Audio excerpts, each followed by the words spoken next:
And now the lights take the stage. Unlimited Lights Heat 1A. Here are your headlines. The top gun for the lights this weekend appears to be Mike's Hard Lemonade. We'll see.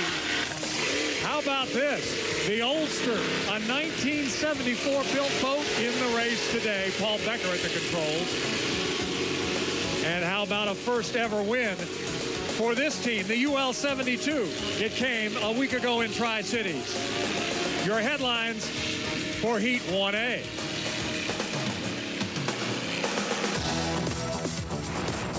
Unlimited Lights Heat 1A is presented for Seafair by Baker Equipment.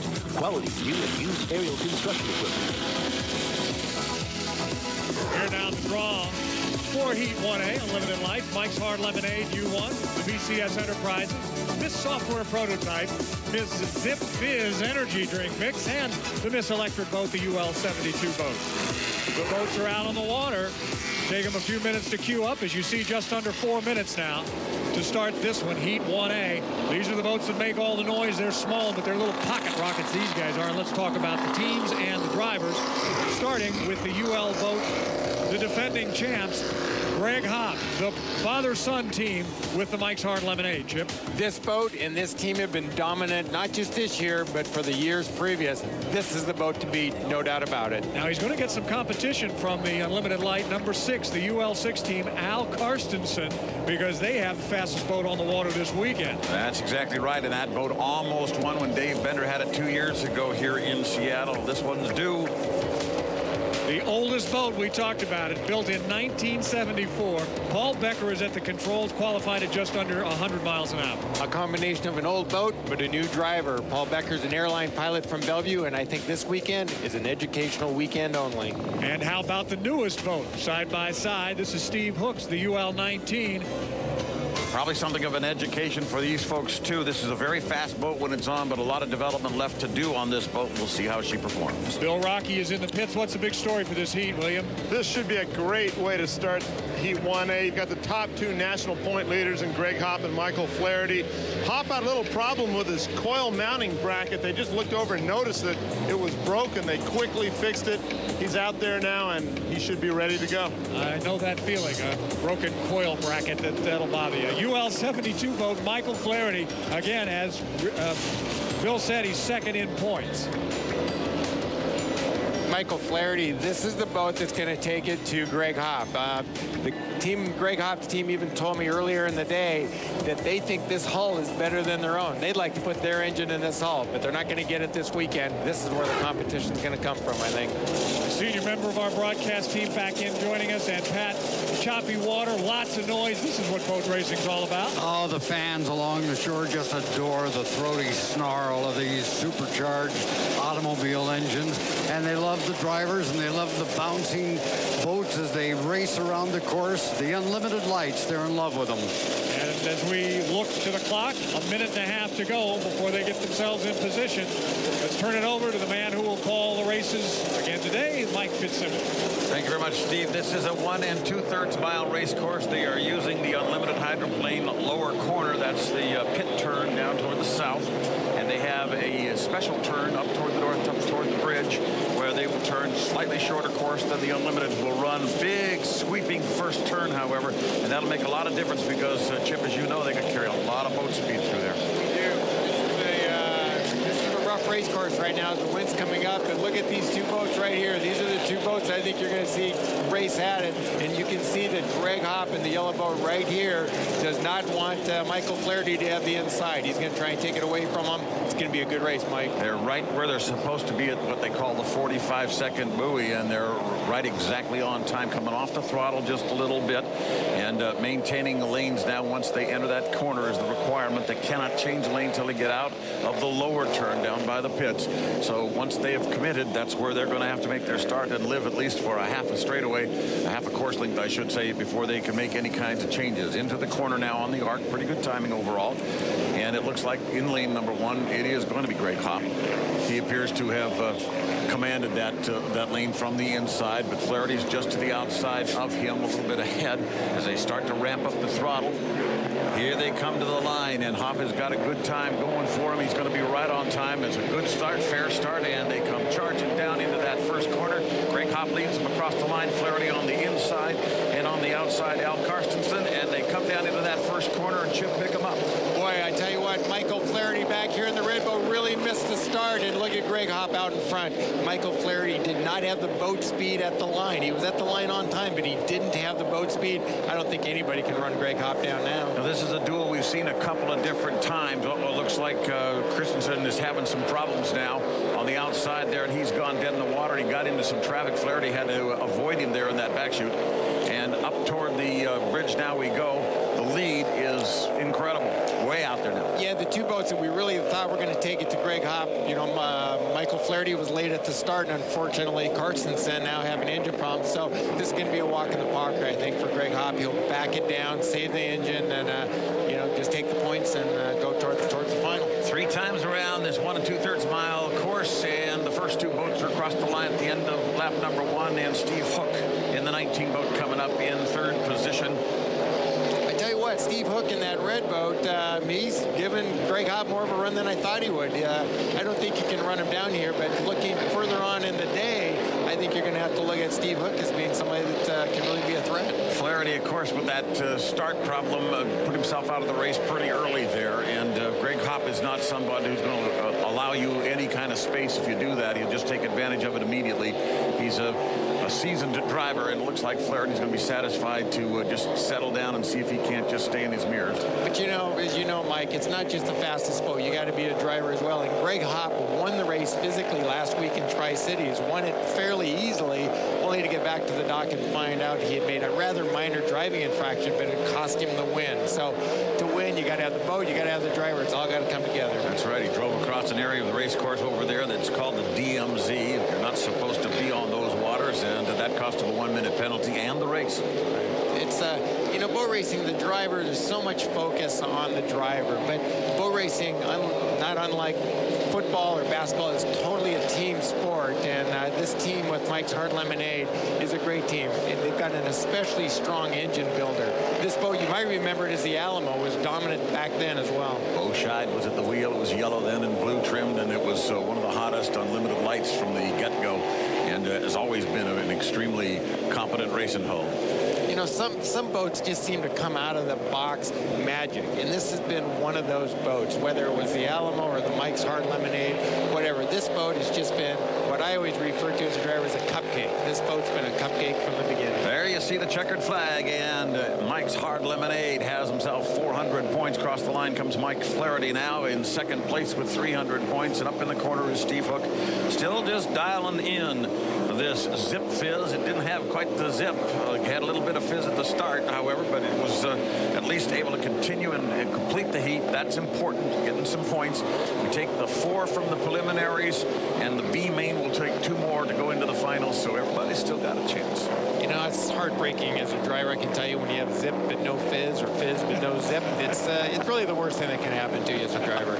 You know, we know Steve Hook is a heck of a driver. I remember him last year in the Unlimiteds. He did a great job, so they just got to get the boat worked out. Yep. Brand new, lots of bugs. That's what it's all about. Now, these light boats, remember, are not the new G boat. These boats are quite a bit smaller. These boats are only about 21, 22 feet. Now, the Unlimiteds are about 28 feet.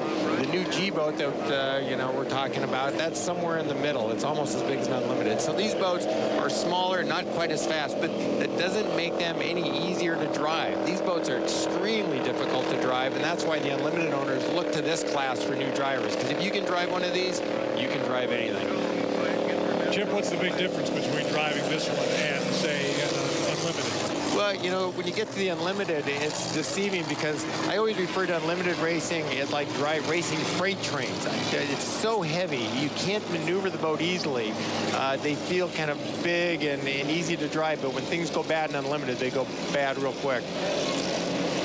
And let's go back, if we can, to the picture Not that picture, as a matter of fact, but the picture of Al Karsten out there, the UL6 that's just dead in the water that died back there. How disappointing, Mike, is that for him? He had a fast boat. He had a fast boat, and he was in a position to challenge quite clearly. What had happened, we don't know, of course. He's going to have to discuss it with his crew, but he stopped pretty darn quick, and he is checking under the bonnet at this point. Something let loose for sure, because ordinarily he'd be able to limp a little bit, but he wasn't able to do that at all. He shut off right quickly. What does this do for him getting into the final, Mike? Are their points pretty much similar to the Unlimiteds? Can he still get into the final with a DNF? Yeah, he could, actually. He could score points in his next stanza, and if he could win the B main that's coming up, then he, of course, could make it just from that stanza. I always used to look under the hood, too, when the engine broke. Yeah. I didn't know what I was looking at, but it looked good for television. I thought if I looked under there, like I knew what I was actually, Chip, we knew that. We were saying Chip was looking under the hood, but he was going to be able to help him. I don't know what's under there.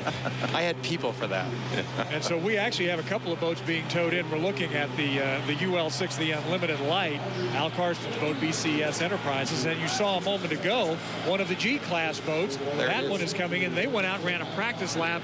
Geez, it must be almost an hour ago now, and they had to sit and wait for the rest of the practice and the first heat for the Unlimited Lights to get over with. And what you're looking at there is the G boat. It's basically the same size and Unlimited, but it's got a bigger engine than the Light. It's got an engine that's just under 600 cubic inches. The driver you see there, that's George Woods. I'm sure all of you will remember George Wood when he won this Seafair Unlimited race, driving the Tide boat. But a lot of people believe... That was a great race. 93. A lot of people, me included, believe that this G boat could be the boat of the future. We'll be talking a lot about that through the course of race day. George looks like he's waiting on a bus, as a matter of fact. Well, they don't come out there, I don't think. I don't think they do either. Metro's good, but they're not that good. You know, George said to me over at Pasco, he said, people think I'm wasting my time, but he says, I'll tell you what, I'm going to do anything I can to bring the noise back into the sport. Yeah, and I feel the same way. I mean, I would do anything I could to help this particular class, because I think, you know, what we need to have happen is the Unlimiteds, the Turbine Unlimiteds, to say, you know, maybe we need to start transitioning into something new. You know, take 3 years, bring these guys up. Well, there's your happy winner, Greg Hopp. And perhaps as we watch Greg Hopp with Bill Rocky, there they are in the pits. Bill, go ahead and talk to the happy winner of Heat 1A. All right, Greg, got a great start, great way to start out. Yeah, definitely a great way to start out. We're trying to protect our national high points lead with the Mike's Hard Lemonade Happy-Go-Lucky, and boy, what a race with that 72. They're always fast, you know, and I just got a better start than they did, and that paid off. You're neck and neck in the national points with Michael, so every little bit helps, every heat counts, right? Yeah, everything, even for qualifying this morning, we had to go out at the last second and try to beat their time just for the points thing. It's real neck and neck. It's going to come down to the wire again. Typical Seattle race course out there? Yeah, it's lumpy and windy and flighty, and there's yeah, typical Seattle. All right, Greg, congratulations. Steve, great start for Greg Hopp. All right, Bill, thanks very much. And here are the official results now from Heat 1A. Mike's Hard Lemonade, the man to beat, the team to beat, Greg Hopp at the controls, winning. In second place, Michael Flaherty's Miss Boat Electric, and Steve Hook, number 3, did not start for the last couple of boats. Let's go to the award stage for the presentation to Greg Hopp. Thanks, Steve. I'm here with Bob and Kathleen Baker from Baker Equipment Company, the sponsors of Unlimited Lights Heat 1A, and they're going to make the trophy presentation to the winner, Greg Hopp. Bob?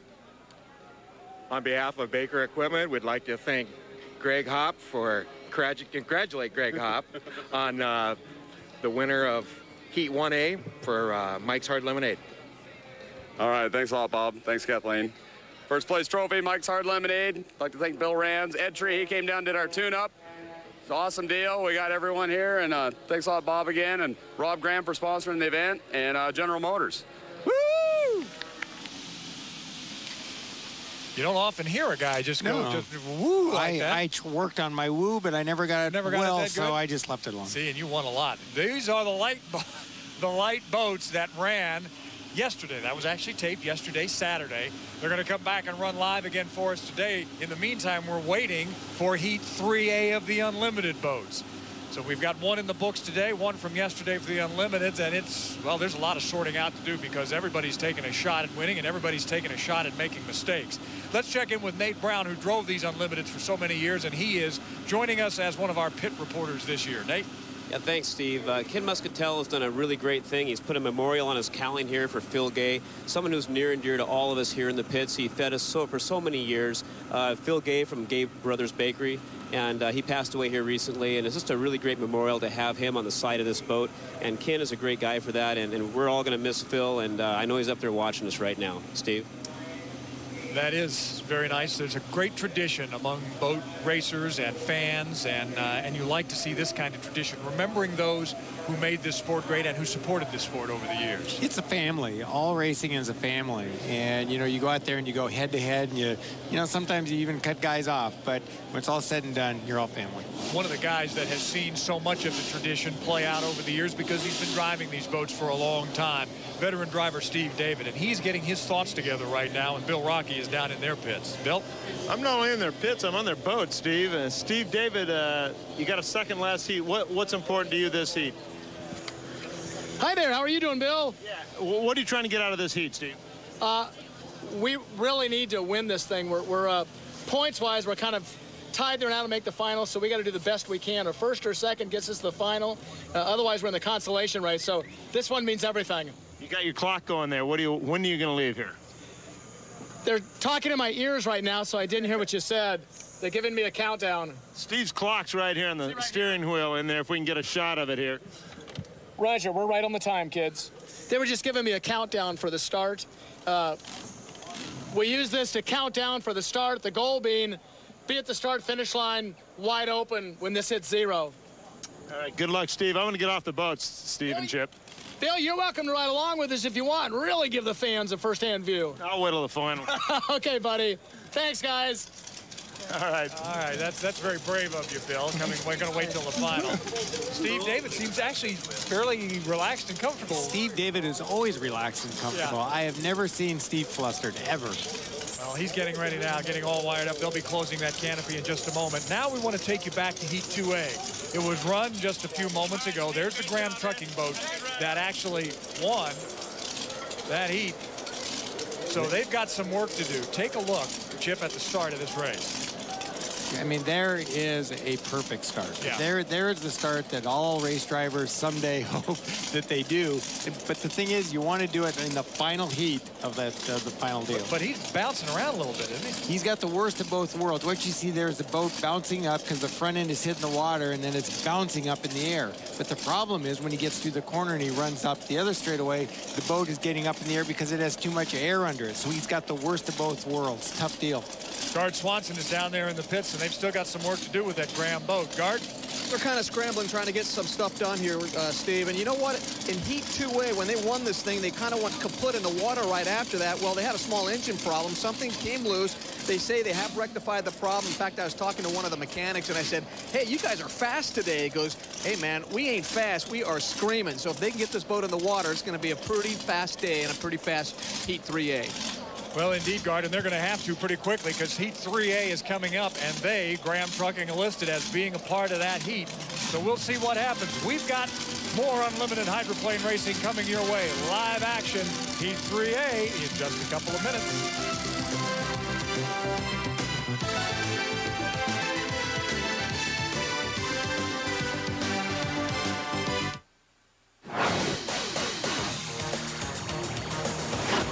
It's time to go racing again. Heat 3A of the Unlimited Hydros here at Seafair. And here are your headlines. A great win in 2A. Graham Trucking, can they get it off the trailer and into the water? A good position to strike. Steve David in the Oh Boy Alberto. And the Elam boat can have no more mistakes. Dave Bilwach has got to drive to win. Heat 3A.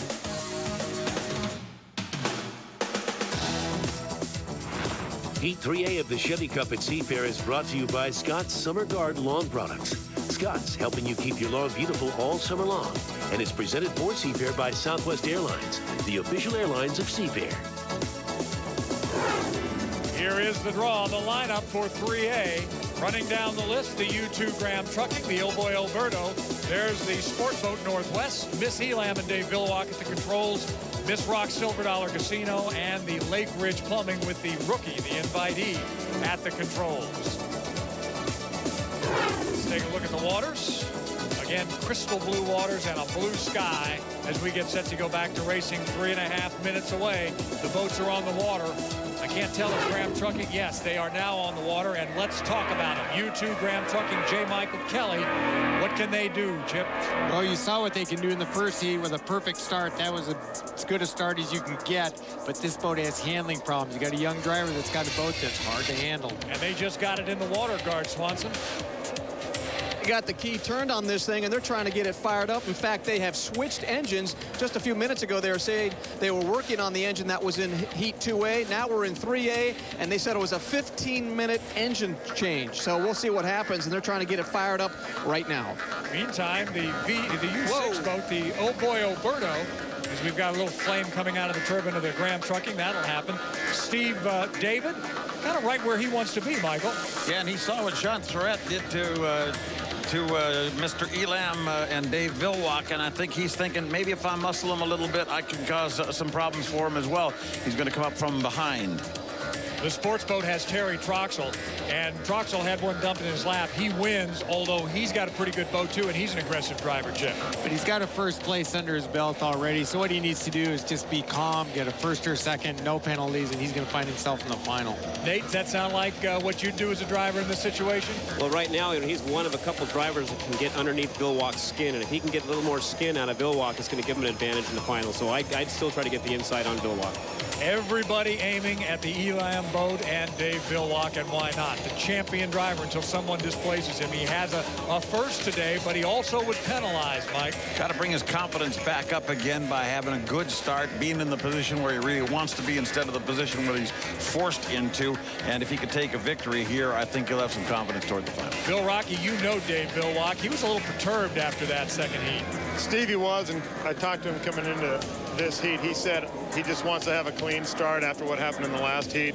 I doubt if he's going to get in there real close. He's just going to try to have some room and have a clean heat. Well, he does have a fast boat. Here is Dr. Ken Muscatel, a second and a fourth in his heats. The fourth coming today. He's in the Silver Dollar Casino boat. Well, the doctor is in, but he's not going to get into the final unless he has a good finish here. A couple fourth places won't do it. He's got to do well, and I'm afraid the Graham Trucking is having problems getting started to boot. Looks like he's now moving ever so slightly. And finally, the U99, the Lakewood paving boat. And again, this the invitee, the youngster Jeff Bernard. Going to have to stay out of the way with everyone else. Of course, being a rookie, he's going to have to just give them all the room he can. All right, take a look at the course conditions out here. Our West Marine weather report. We've got, again, water looks pretty good about this time as the boats are starting to score up, coming down to inside of 30 seconds, 71 degrees. Course calm, and the winds have died down just a little bit, and it looks like one of the boats has come off plane as well. It looks like it's Steve David and the Oh Boy Oberto who came off plane. He might wind up with a penalty that way. That was just as bad as anything Elam did in the previous heat. But right now, Terry Troxel is taking command, and the Graham Trucking is out of business, not able to get out onto the race course as they come around to make their start now. Elam will have the inside with Dave Villwalk, and but with a bit of steam ahead of him. It is Terry Troxel coming down to lead them to the line, and he may be just a touch early. I think he's a bit, or he's going to have to back off. That's going to get. No, he's early. Yep. Definitely went over the line too soon, so that gives it away basically to Dave Villwalk in second place right off the top. Well, Dave Villwalk knew, and he didn't give Dave Villwalk much room there in that first corner. Dave, yep, there he is. Dave got wet. Did you see it there? He did indeed. He did not give Dave room. And remember when I said Terry Troxel's a playground troublemaker? Well, that's what I meant. He just kind of is always in the thick of things. Yeah, he was already being called in by Sister Superior, and then he slapped somebody else. So with the assumption of certain things, your lead boat right now, it would be Dr. Ken Muscatel in the Silver Dollar Miss Rock, with being chased on the outside into that turn now by the Oberto. The problem for Dave is, yes, there's going to be a disqualification, but that doesn't help Dave at all because he had a disqualification that heat, and he's probably going to be third in this heat, so it's going to be a problem. Good battle now between the doctor and the Oh Boy Oberto right now, coming down across the line in second and third position, but they are going to be the legal players. The other folks who are ahead of them, particularly Mr. Troxel, is already in big trouble with the authorities. Yeah, and there's a piece of the ELAM sitting right at the second buoy. There it is right there. What they do is they radio the drivers. They tell them where the debris is so they can know to go around it. You know, Chip, I think there's some confusion right now as to who is the lead boat, because if Steve David wasn't up on a plane and they're inside the 1 minute gun, he may not be a player in this heat either. It may be Ken Muscatel that's leading right now. Exactly right, Pat, because we're not exactly sure, but there's an awful lot of infractions going in the ticket book at that traffic cop stop right now. Right. And we may only have but one legal runner, two actually, one of them wounded and one of them actually clean at the moment. And remember when we went through the list of what makes a good driver, we talked about needless penalties. Getting penalties in elimination heats is a needless penalty. You shouldn't be taking chances. You just need to finish. So guys are making some mistakes here that might keep them out of the final. Unofficially, your leader is the Old Boy Alberto, because we've not heard about a penalty, and it isn't obvious, but we think possibly one is coming if they got the ELAM for a similar thing in a previous heat. That would put Ken Muscatel out front, but right now the Old Boy Alberto skids out of that lower corner and starts down the back chute with Stephen David from Pompano Beach, Florida at the controls, and he is the physical leader out there, and I think he believes he's the leader. Either that or he's going to try to run down the other folks who got scored with trouble and try to get a little extra point out of the deal. Meantime, Dr. Ken Muscatel has taken it easy out there and driving what seems to be a very steady race. I have a feeling he thinks he knows what his situation is. I think he does. You know, he went into this heat on the bubble with only 469 points. This will improve his position as to making that final. All right, now here is a checker for the Old Boy Alberto. And folks, I think the rhubarb garden is open now, because this is a checkered flag, and you saw the picture of the ELAM with the water up over the top. They got called on it. The Old Boy was water over the top as well, and apparently did not get called on it. The checkered flag goes to the Old Boy Alberto. Second place goes to the Silver Dollar, the boat you're looking at right now, the Miss Rock. There may be some other problems for ELAM, because I think what's floating out there in the first corner might be the front wing off the ELAM. Now, if he does not have that front wing, we call it the canard wing. Well, not might be. You can see the pieces that are still on the side of the sponson. Right there, it's gone. See where the wing came off. If that is not repairable, that's going to affect the handling of the boat, something horrible. So, you know, Dave's day is kind of going from bad to worse here. It is not looking good for Dave Vilwalk. You're absolutely right. Dave, of course, finishing an extra lap also. And watching Dave go around. There's where that wing should be attached, yep, right? Should be there, and the parts are hanging out, but there is no foil there, obviously. And that front wing is one thing that Vilwalk handles so well, and that's a different riding boat without it. And I think you're going to hear some grumbling down in the pit area now. There's a lot of folks who I think are putting their sabers in their sheaths and headed for the finger piers. And Dave really, I mean, Dave did everything right. He got a very good start. He was on the inside lane. Terry Troxell, there was no reason for him to go to the buoy. He started in lane 2, maybe 2.5. He went to the buoy. Even if he was, you know, there was nobody threatening him, you just want to get through these eliminations. Well, you know that Troxell and Vilwalk are, shall we say, not sending Christmas cards to one another. And that being the case, this little hip check may not fare well down in the pits. Look for some tempers. And Dave's coming in quick, and that usually means when you see a driver come to the dock in a hurry, it usually means he has something to say. And I think Dave is not going to be a happy camper. And Troxell's coming in last, which means he thinks he's expecting a little bit of trouble. It's called, you know, you've heard of body language. Well, this is boat language. You know, you can read a lot by the way they come back to the dock. Sure can. Well, let's keep an eye on this, men, because if in fact the getting off plane for the Alberto, if it comes to pass, what does that mean for the good doctor, Chip? Doesn't that mean something great for Ken Muscatel? Sure it would. In fact, it means I believe it means his first win, does it not? Yeah, it does. And, you know, he had a 4th in the heat prior to this, and 4th places aren't going to get in the final. So, Ken, things are working out well for him. Well, Steve David, though, he's dancing the jig on the deck of his boat, so he thinks he's won this thing. He doesn't believe he's going to get any kind of penalty here at all. And if he doesn't get a penalty, Dave Vilwalk's going to cry, well, wait a minute. You threw me out for being off plane, and he's going to say you were off plane. Right. Why didn't he get the same penalty? Well, first off here, let's take a look at the start. Let's go back to see how it all happened, at least for Mr. Troxell. That affected him right off the get-go there. Yeah, he's over the line with a full second left on the clock, so that was his first infraction, and then about 20 seconds later came the second one in the first corner there when he chopped the elam, and so he was in a bad way, shall we say, before he'd even crossed 5 buoys. Chip, let's take a look at the elam now, Okay. getting what we think is probably being cut off by Terry Troxel up here in the first turn and knocked some of the boat apart. Now you have to have 7 boat lengths before you come over. So actually it's pretty close to 7 boat lengths there. But now he goes right to the buoy, right at that buoy. But there's He no didn't leave a lane. lane. Yeah. Now you could argue, Mike, Yeah. I'd like to hear your input on this. To me, that was close to 7 boat lengths. That was 5 boat lengths. That was an infraction. Then he chopped him 2. That was 2 infractions. My goodness, this guy was really racking him up. They probably would put him away for a year. Well, let's see what Dave Vilwalk has to say about this. He's on the finger pier now with our Bill Rocky. Bill? Dave, you got a little damage here. From what you saw, what happened? Well, it just looked like the 13 boat jumped the gun, and then he came across and tore some parts off the boat. So he didn't give you enough room in there? Oh, I don't know. You'd have to look at that, but it just, I don't know. It's just the way it goes. We're not having such a good time here, but we'll get through it. We'll get some more parts on it, and we'll be there for the final. How tough is that to fix by the final? I think they got another one. All right, a little discouraging here down at the Elam camp. Actually, Dave's not real happy. Really? I would have never guessed just by listening to him talk. But Ken Muscatel may be very, very happy before this is over. At the worst, he's going to get a second out of this. Here's Nate.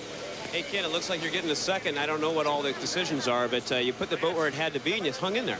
Yeah, you know, we had a little trouble at the start because in the corner, the engine started to drop down.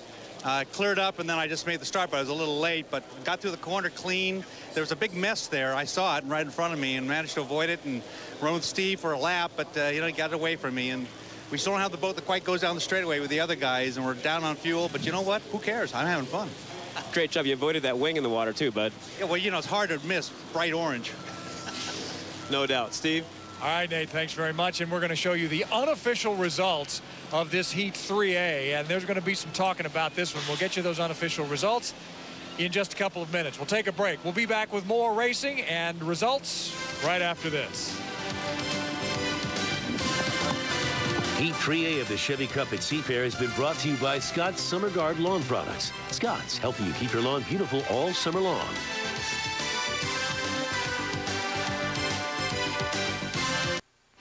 A little controversy surrounds Heat 3A, but here is your unofficial winner, the old boy Oberto.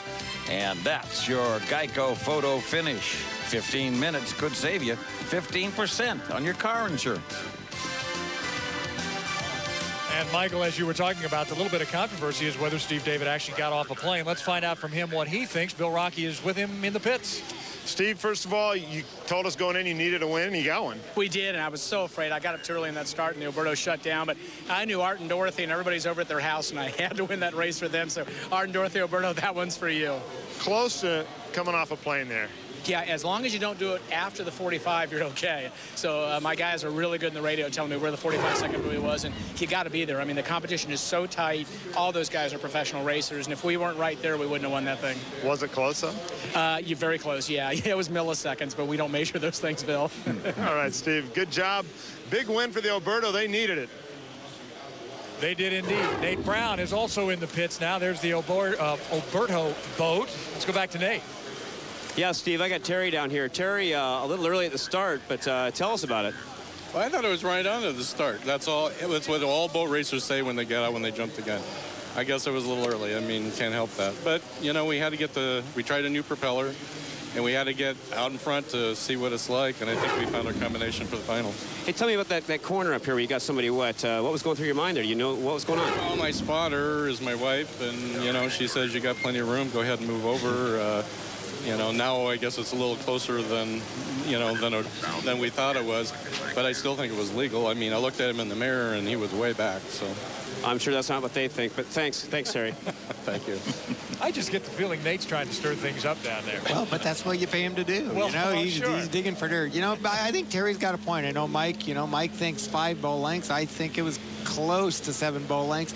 But can you imagine going 180 miles an hour looking in a little 4x4 mirror trying to figure out how many bow lengths that is? We've got these great vantage points, and we can't tell exactly. So that's how hard it is for this driver. Well, one thing I can tell you that Steve David was not yet at the score up buoy, so he did not go off plane past the yellow entry, so he was legal.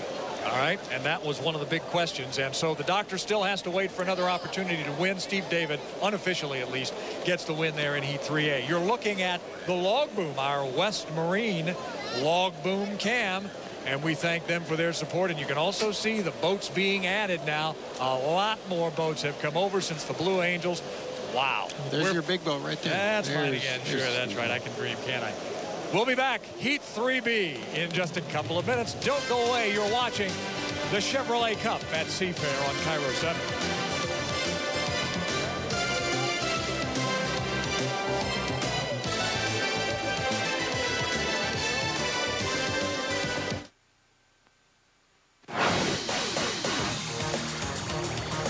And it's time to go unlimited racing again. Heat 3B is on the way.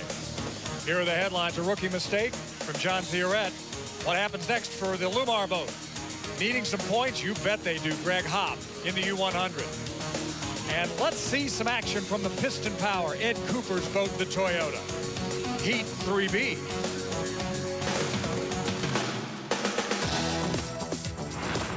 Heat 3B of the Chevy Cup at Seafair is brought to you by Southwest Airlines, the official airlines of Seafair, and is presented for Seafair by Chevrolet, an American Revolution. All right, here's the rundown for Heat 3B now. The Toyota of Kirkland, FormulaBoats.com, Lumar window film, Miss Thriftway, and we hope it's going to get up and running, and the Miss Beacon Plumbing. The boats are already on the water, just inside of 3.5 minutes. Boy, another great shot from Chopper 7 up there. And let's go to the boats and the drivers. Jimmy King in the Toyota of Kirkland boat, and Chip, a second and a third. Right, but, nobody wants them, but these guys got them, and that's bottom problems. They've had a hard time keeping the bottom in that boat last weekend, and they're having troubles keeping the bottom in it here. Nate, are they ready to run? Well, they sure are, and I think Chip's got it right on. Bottom problem, they got to keep the boat together, get some more points. The U5, the FormulaBoats.com. Mike Weber has a third and a second. He's got a third and a second, but he's had to work awful hard to get both of those. He's got some tough competition here. He's just going to have to go for points. Don't go for the win. Let's see if we can avoid that rookie mistake again. John Theoret in the Lumar boat. He is a great talent, but he also seems to have a talent for shooting himself in the foot. Let's see if he can just stay straight and get himself in the final. Bill Rocky, what's going on in their pits? That's the word about John Theoret right now. Everything going good except for that one mistake he made. He wants to make amends here in this heat. It did cost the Lumar big. The U60, the Thriftway, the great tradition. A couple of did not starts today, Mike. Yeah, a lot of nostalgia, though. You got to admit that. And they're struggling to get in this one as well.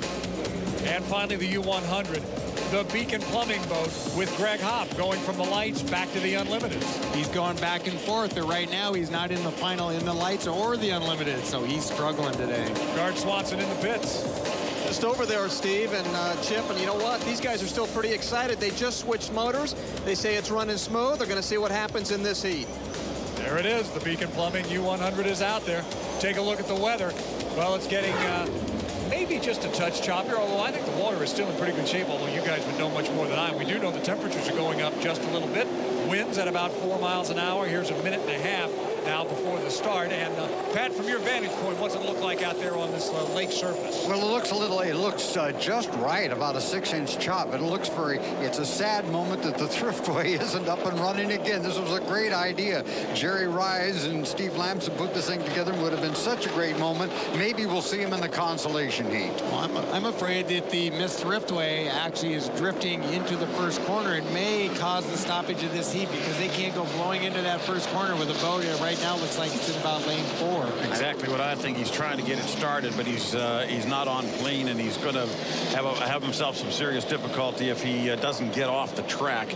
He's trying to get off the track right at the moment, moving toward the east, toward the log boom. All right, folks are getting ready to go to the score up here, and John Theoret has been keeping his mind on business and not on anything else. He has set himself up very nicely for the start on this one, but also Greg Hopp has decided he needs to be a part of this heat, a big factor here. That's the blue boat in the center right of your screen, and he's going to be challenged on the outside by the Toyota. Kirkland Thriftway is underway now and getting up into that corner late.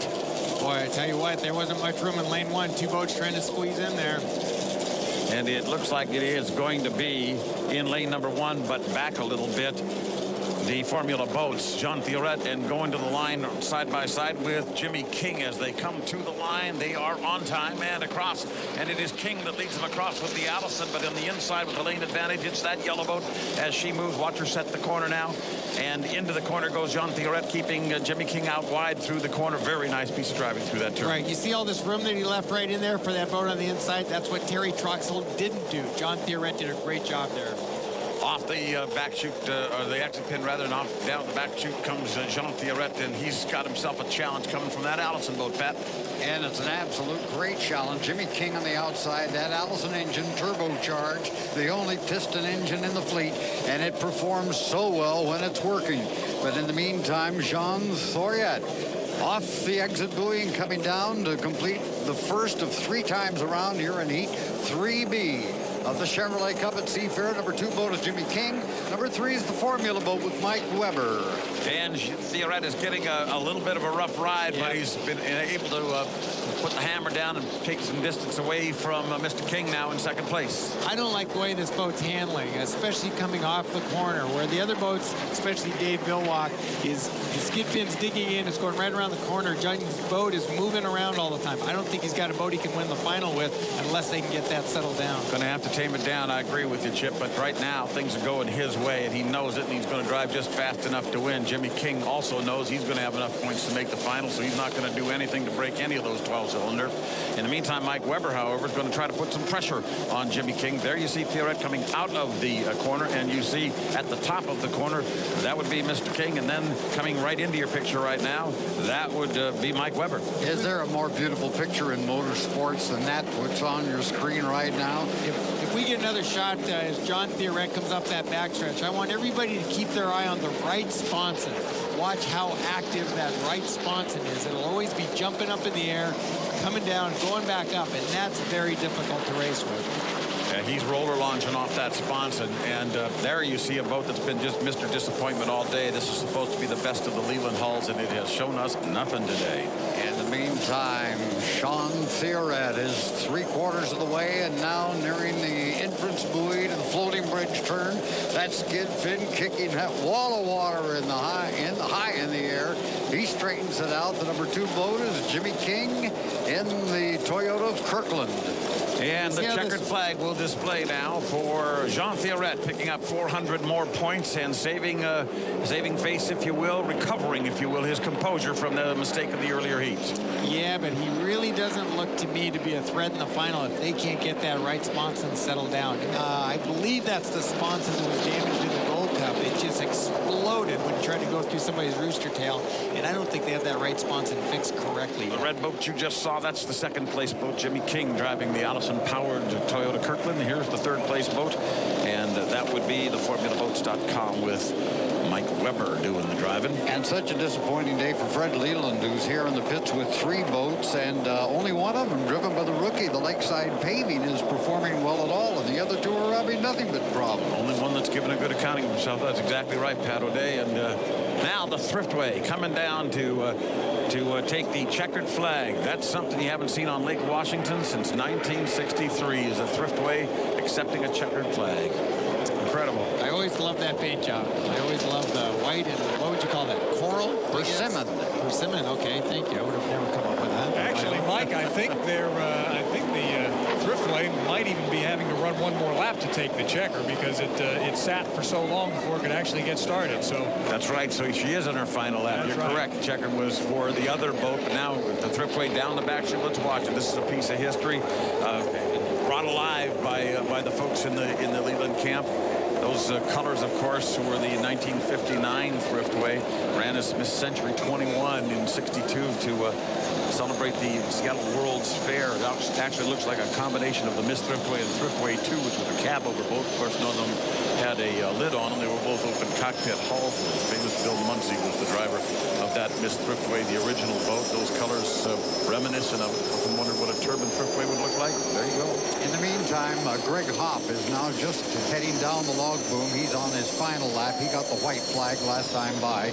Obviously, he wants to complete it. Clearly, he wants those points. He's on the bubble, and so he slowly inches down the log boom and the beacon plumbing as the rest of the boats head for the pits. And in the pits, standing by, is from the Lumar team, John Walters, who was up here on the tower with us at one time. Let's head down to the pits. Yeah, John, boy, I'll tell you what, you guys needed those points out there, and your boat ride looks something to be desired. I don't know if it's rough out there or what. Yeah, it's a little bit rough, and we've been struggling with the boat ride a little bit ever since, the sponson fell off in Detroit there, and, everybody did the best of their abilities to get it back on in the same place, but these boats are so competitive and the water's so rough here, a very minor misalignment can make a big change, so. Well, that's great. We'll catch the driver here when he gets unbuckled, and we'll give him a check. Steve? All right, Nate, thanks very much. John Walters again with that Lumar team, and we believe to be the winner, John Theoret. And again, we can't, at least Chip, we talked earlier this morning, you guys who really know this sport can't say enough good things about this guy. No, but he continues to make mistakes. He didn't in that heat, but he should be maybe leading the points championship right now, but he just has made these mistakes, and it just doesn't take much to knock you out. Let's take a look at the start here. Now watch when John goes through the first corner. He's aware that he's got a boat behind him, so he's going to leave him a lane that goes all the way through this corner here. That's what Terry Troxel didn't do. Terry Troxel went right to that buoy, and of course Dave was there. But this is a picture-perfect second lane first corner. He got through cleanly. He didn't foul anybody. And the other thing he didn't do, he didn't push this boat outside, because that's another, thing you can do. You can push the boat outside, but you can only do it so far before you get a penalty. That's the man you see. John Theoret standing on the deck of his Lumar boat, waiting to be tossed a line. Looks frustrated to me. I think he's struggling with that boat ride, and I don't think his confidence is up there. Well, let's take a look at the unofficial results of Heat 3B. The Lumar window film. Finally, John Theoret gets the win that he's been looking for today. Toyota of Kirkland, followed by the Formula boats, and Mr. Weber at the controls. The Miss Thriftway, and what a lovely sight it was, coming across and taking the checkered flag. And finally, the Miss Beacon Plumbing. Your unofficial results of Heat 3B. Heat 3B of the Chevy Cup at Seafair has been brought to you by Southwest Airlines, the official airlines of Seafair. Just some of the hundreds of thousands out here along the lake, taking in the sun, taking in the boat races. We've got more, we've got awards, and we've got more of the KeyBank Air Show as well. The Chevrolet Cup at Seafair rolling on here on KIRO 7.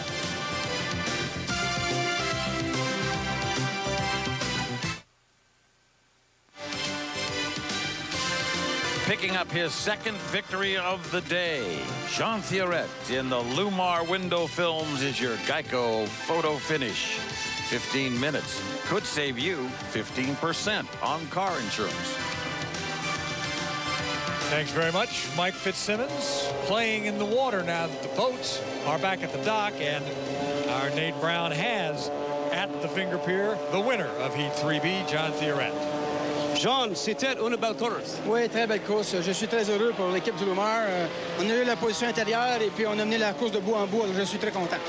Peux-tu nous parler de la course? Oui, ça a été très bien. J'ai pu aller à cette bonne heure au coup de départ. Et puis j'ai entraîné Jimmy King avec moi. Et puis après ça, j'ai pu un autre tour. J'ai pu prendre le couloir intérieur et ça a bien été. Oui. There you have it, Steve. Up to you, bud. I think he said Steve Rabel was the best football player to ever play in the NFL. I think he said, as a football player, I was a good announcer. But anyway, thanks, John. Anybody got any idea? I think what he was saying. Actually, he was talking about Jimmy King and racing with him. I thought that's what he was doing, as a matter of fact. All right. That, again, John Theoret, and a great win for him. By the way, we're continue to watch the KeyBank Air Show, and this is Ed Hamill a part of the air show he calls Living the Dream.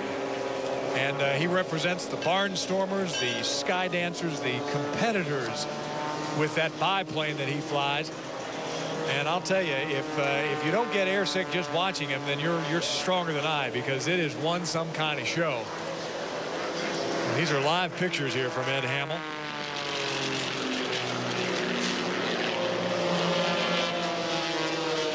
Goodness gracious. That'll keep you awake. Well, let's go to the awards stage for the awards here for Heat 3A of the Unlimited Hydroplanes. Welcome to the Chevrolet Cup at Seafair Awards presentation. I'm here with Southwest Airlines for the presentations of Heat 3A. Hi, my name is Linnea Sahlberg, and I'm with Southwest Airlines. And I just want to say Southwest Airlines is thrilled to be part of Seafair for the 12th year. Ken? Hi, I'm Ken Thomas. On behalf of Southwest Airlines, I'd like to congratulate Stephen David and the Oh Boy Alberto team for winning Unlimited Heat 3A. Congratulations, Dave. Thanks so much. Ken, on behalf of all the folks at Alberto, we sure appreciate Southwest being here and supporting this event. And this wins for Dorothy and Art Alberto. They've got the pool party over there. Art, Dorothy, thank you so much for supporting the Alberto. Now we go into the final, and we hope to see you guys again up here with that trophy. Thanks so much. Thank you. Thank you. Congratulations to Steve David, a great representative of the sport of unlimited hydroplane racing. Again, Ed Hamill, living the dream. Now, he's in a biplane, the likes of which manufactured back in the 1950s. It's called the Dream Machine. It can withstand positive 6 Gs and negative 5 Gs. And you who have been in a plane and a boat, Chip, what does that mean? What does that kind of pressure put on the body? It's indescribable. I got to fly with the Blue Angels, and we pulled 7 Gs, and I did what they call graying out. And it's a little bit like getting tunnel vision, and you do a thing called the grunt maneuver, which isn't very romantic, but it gets the blood back up to your brain where you can start thinking again. I, for one, have flown with them as well, and that's what I remember. And they say just grunt to keep that blood flowing into your brain. I don't know how you understand, though, how you know where your brain is when you're flying around in one of these things doing all the maneuvers that these guys do. It's amazing that the concentration that would take to do this. I mean, how do you know where you are? The rolls and the snaps and everything comes so quick. Like, there's a great example. How do you know where you are? It's hard to stay oriented, I would think. Well, Ed Hamill is a major in the Air Force Reserve and an F-16 instructor pilot, so this guy knows what he's doing at the controls of probably just about anything that gets off the ground and into the air. Or sometimes you wonder if somebody just stole the plane and doesn't know how to fly. It's just trying to get out of the area. Well, it is fun watching. I would try to describe to you the maneuvers, but I couldn't for the life of me tell you exactly what he's doing other than thrilling the fans here along the shores of Lake Washington and creating a lot of smoke. Do they supply those little paper bags in these planes? You know which bags I'm speaking of? I know exactly which bag you're speaking of. I remember my last instruction when from the crew chief of the Blue Angel plane that I was going up in, his last instruction to me was, there's the bag. If you even think about it, you go to that bag.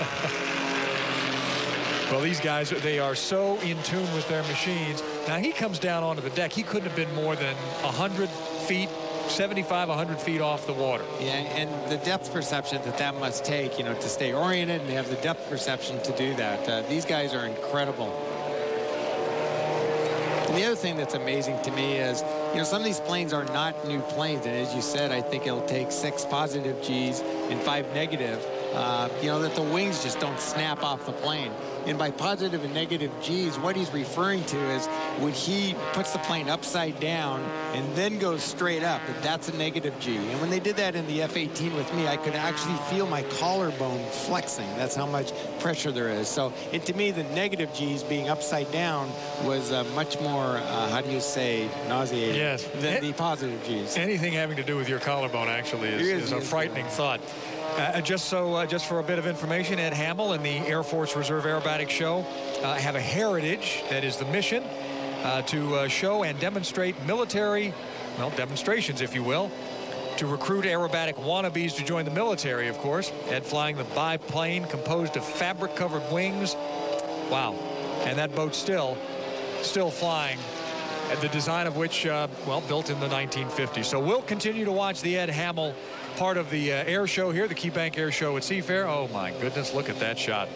Holy smoke.